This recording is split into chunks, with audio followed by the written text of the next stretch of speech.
예를 들어서 1주택자예요. 유주택자죠. 그러니까 원칙은 안 되잖아요.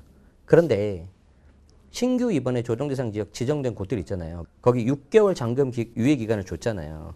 근데 6개월을 줬는데 임대차가 뭐 한 4개월밖에 안 남았어요. 먼저 끝나잖아요. 이 경우에는 무주택으로 매수자를 제한하지 않는다. 즉 유주택자도 가능하다. 다주택자가 내놓은 물건 같은 경우에는 예외가 할 수 있잖아요. 그래서 무주택자들 같은 경우에는 노 프로블럼이고 1주택자인 같은 경우에는 아까 신규 조정에서 임대차 계약 기간이 6개월 미만인 것들. 그래서 이런 물건들 굉장히 귀할 겁니다.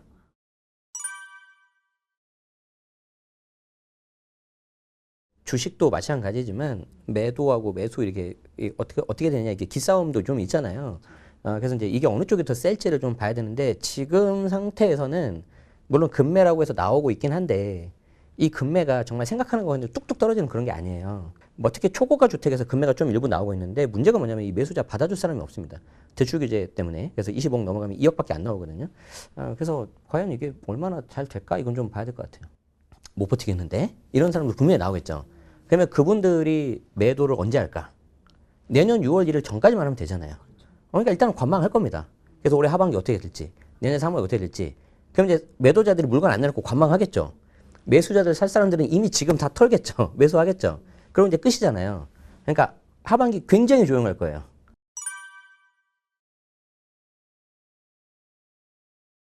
일단 공시 가격은 현재 시세의 대략 한 70%입니다. 그러니까 우리 집이 10억짜리는 한 7억 정도 하는 거예요. 근데 이게 좀 아마 조금은 올라갈 가능성이 높죠. 예를 들어 80%까지 올린다. 근데 이거를 단기간에 올리지 않고 점진적으로 로드맵에 따라 올라가게 돼 있어요. 그렇기 때문에 뭐 올해는 72, 내년은 74 이런 식으로 올라갈 수 있겠죠. 작년 서울에 10억짜리 하던 집이 올해 한 12억 정도는 되거든요. 가만히 놔둬도 8억 4천이에요. 7억에서 8억 4천. 자, 이거는 정부가 건드리지 않은 거예요. 자, 두 번째. 공정시장 가액 비율이라고 있는데 얘가 지금 최저치 60에서 하고 있어요. 이거는 대통령 시행령으로 곧바로 개정할 수 있는 거거든요. 얘는 금방 좀 올라갈 수 있을 것 같아요. 올해 안으로. 그럼 보유세 얼마 오를까? 한 1.5배는 오를걸요. 내가 이 집을 잘 지킬 수 있을 만한 현금 창출 능력이 되냐 이걸 꼭 생각하십시오. 그런데 그 현금 창출 능력이 꼭 내 어떤 월급이라든지 사업소득만 있는 건 아니에요. 무슨 말이냐면 그 집을 내가 임대를 줘서 월세를 받을 수도 있다는 거예요. 그래서 아마 전세는 더 없어지고요. 월세는 생각보다 더 많이 오를 것 같습니다.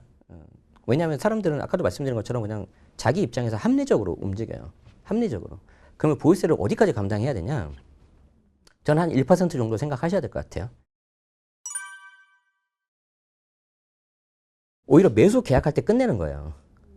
근데 사람들이 항상 매도 계약할 때 하려고 그래요. 우리가 옷을 입을 때 단추를 잘못 꿰면 어떻게 해야 되죠? 위에서부터 다 풀어야 되잖아요. 똑같아요. 자, 매수 계약할 때 어지간하면 지금은 다주택 못 가잖아요. 1주택이잖아요. 그러니까 공동명의 하셨어야 돼요. 근데 내가 공동명의 안 했다. 그럼 내가 단독인데 지금 공동명의 바꾼다. 명의를 바꾸면 취득세가 또 나오고 잘못하면 증여세가 나오고 더 중요한 게 뭐냐면 배우자한테 증여하면 다시 10년이 묶입니다. 양도세를 좀 줄일 수 있는 게 필요경비인데 많이 하는 것 중에 하나가 인테리어거든요. 근데 인테리어도 생각보다 뭐 이렇게 많이 안 들어가요. 1주택이신 분들은 그냥 최선이 뭐냐면 비과세 전략이에요.